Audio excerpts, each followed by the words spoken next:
अस्सलाम वालेकुम everyone, welcome back to my channel. कैसे हैं आप सब लोग।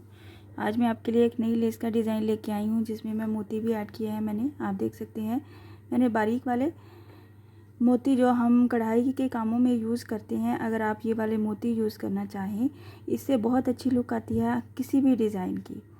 मैं आपको बताऊँगी हम इसको कैसे आज यूज़ करेंगे अपने डिज़ाइन में। तो सबसे पहले मैंने इसको सुई नीडल जो भी आप कहते हैं जिससे आप काम करते हैं उस पे पहले मैंने धागा डाल के तो अपने मोती इसमें इंसर्ट कर लिए हैं। मैंने थोड़े से मोती इंसर्ट किए हैं क्योंकि मुझे थोड़ा सा डिज़ाइन बनाना है, बट आपने एक दफ़ा में ही जितना डिज़ाइन बनाना है, पूरा पल्लू बनाना है, तो आपको पूरी लड़ी ही मोतियों की बनानी पड़ेगी। और सुई की मदद से, नीडल की मदद से आप पहले अपने थ्रेड को नीडल में डालेंगे और फिर उसमें अपने सारे मोती पिरो के रखेंगे, फिर अपना डिज़ाइन स्टार्ट करेंगे। ये डिज़ाइन कुछ इस तरह से है क्योंकि इसमें हम थ्रेड के अंदर वाला मोती यूज़ करेंगे। और इस डिज़ाइन के लिए मैंने 2 कलर्स मिक्स एंड मैच किए हैं क्योंकि मुझे ये वाला कलर चाहिए था जो कि मेरे पास एग्जैक्ट नहीं था, तो मैंने इस तरह से मिक्स एंड मैच किया है। और इस डिज़ाइन की एक ज़रूरी बात यह है कि हमें ये उल्टी साइड पे बनाना है। और 1.25 mm के हुक के साथ मैं ये वाला डिज़ाइन बना रही हूँ। सबसे पहले आपने अपने फैब्रिक पे, अपने दुपट्टे के पल्लू पे, दामन पे, जहाँ पे भी बनाना है उस चीज़ की उल्टी साइड को आपने लेना है और वहाँ पे अपना डिज़ाइन बनाना है। काइंडली जिन लोगों ने अभी ट्यून किया है मेरा चैनल सब्सक्राइब कर दीजिए, लाइक कमेंट और शेयर भी किया कीजिए, थैंक यू। तो सबसे पहले हम स्टार्ट करते हैं स्लिप नॉट लेते हुए। अपने थ्रेड पे स्लिप नॉट लेते हैं कुछ इस तरह से। बहुत ही इजी और सिंपल होता है, मैं हर दफ़ा यही दिखाती हूँ। और फिर हम डबल क्रोशे का बल लेंगे, यहाँ पे हम डबल क्रोशे बनाएंगे फर्स्ट अटैम्प्ट में ही। ये हमारा उल्टी साइड है, हमारा दुपट्टे का पल्लू है जिसका उल्टी साइड है मेरे पास, क्योंकि ये डिज़ाइन ही हमें उल्टी साइड पे बनाना है।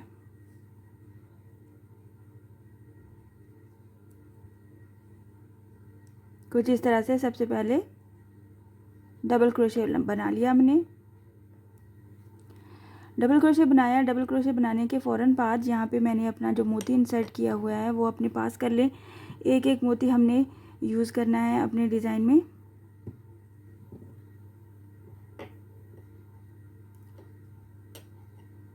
ये बहुत बारीक वाले मोती हैं, मैं आपको दिखाती हूँ कुछ इस तरह से। ये इस तरह वाले मोती हैं और ये आप इसकी बजाय कट दाना जो है वो मोती यूज़ करें, वो भी बहुत खूबसूरत लगते हैं डिज़ाइन में। ये हम एम्ब्रॉयडरी में अमूमन यूज़ करते हैं ये वाले मोती। आप देखिएगा इससे लुक कितनी अच्छी आएगी हमारे डिज़ाइन की।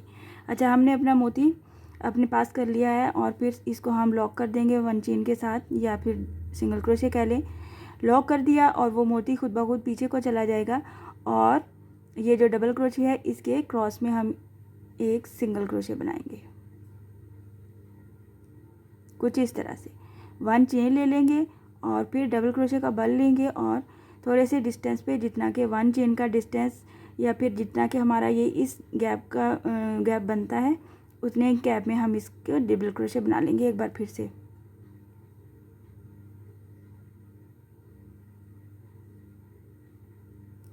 कुछ इस तरह से डबल क्रोशे बनाया, साथ ही हमने अपना मोती लिया,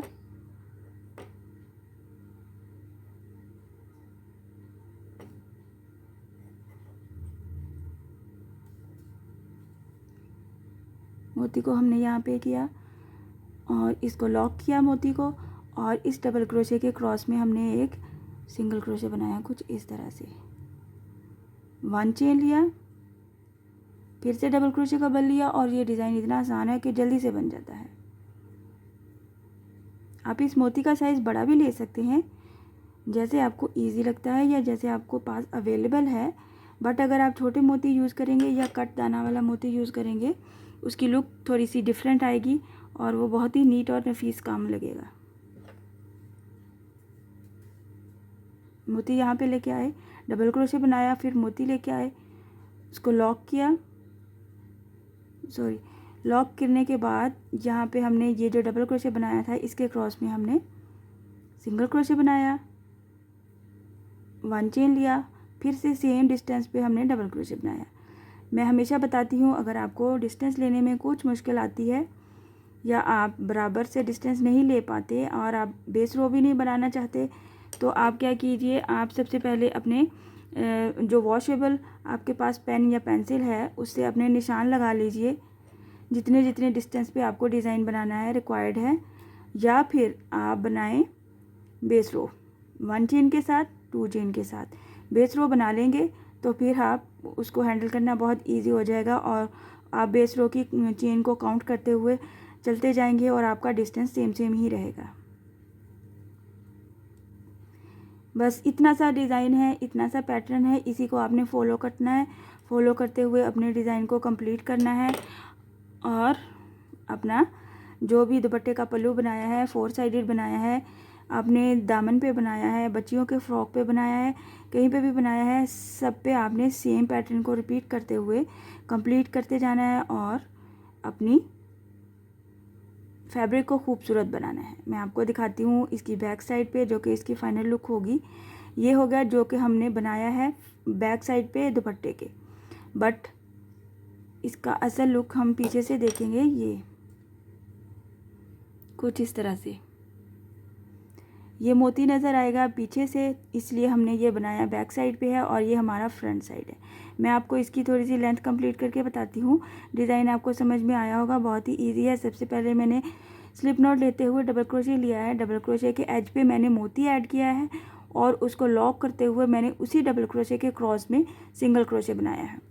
सिंगल क्रोशे बनाने के साथ ही मैंने एक 1 चेन लिया है और फिर से सेम पैटर्न को रिपीट किया है और इसी तरह से ये मोती खुद ब खुद पीछे की तरफ चला जाता है जो कि हमारी फ्रंट साइड है और वहाँ से हमें नज़र आएगा। मैं आपको इसकी लेंथ बना के इसकी फाइनल लुक शो करती हूँ, बहुत ही खूबसूरत लगती है। आप देखें ये मेरी फाइनल लुक है जो कि मैंने बैक साइड से डिज़ाइन बनाया है, बट ये फ्रंट साइड है। हमारे दुपट्टे के पल्लू का ये फ्रंट साइड है। आप देख सकते हैं फ्रंट साइड पे इसकी इतनी प्यारी लुक आती है। और यहाँ पे असल में हमने डिज़ाइन इस साइड पे बनाया है।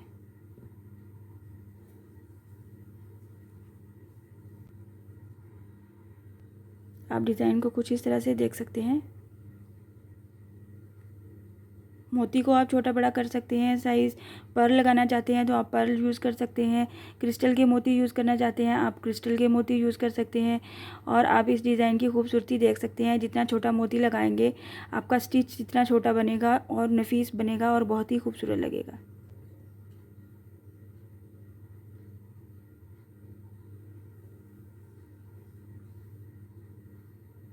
आई होप कि आज का डिज़ाइन आपको पसंद आया होगा। बहुत ही शॉर्ट टाइम में हमने इसको कंप्लीट किया और बहुत ही आसान है, छोटे छोटे से स्टिचेज़ हैं, इसमें कोई भी मुश्किल चीज़ नहीं है। बस इतना ख्याल रखना है हमने ये डिज़ाइन उल्टी साइड पे बनाना है और फिर फ्रंट साइड से आपने इसकी लुक देखनी है। इंशाल्लाह नेक्स्ट वीडियो में मिलूँगी नए डिज़ाइन के साथ, तब तक अपनी दुआओं में याद रखिएगा। अल्लाह हाफिज़।